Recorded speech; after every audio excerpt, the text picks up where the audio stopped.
Nakiisa ang Philippine National Police sa isang makabuluhang hakbangin ng pagtutulungan na pinangunahan ng Independent Commission for Infrastructure ngayong araw, Setyembre 23 sa kasalukuyang taon sa Department of Energy Energy Center sa Bonifacio Global City, Taguig.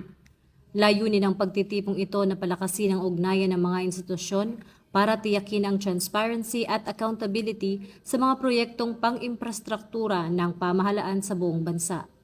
Kabilang sa mga katuwang ng ICI sa inisyatibong ito ang Integrated Bar of the Philippines at iba pang organisasyon mula sa gobyerno at pribadong sektor.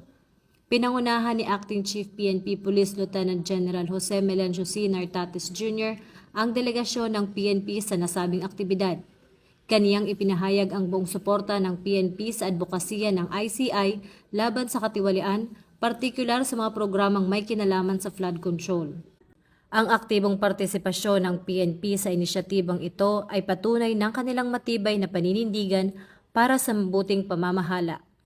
Ipinapakita nito ang kahandaan ng organisasyon na makipagtulungan sa iba pang institusyon upang masiguro na ang mga proyektong infrastruktura ay naisasagawa ng tapat, epektibo at tunay para sa kapakanan ng sambayanang Pilipino.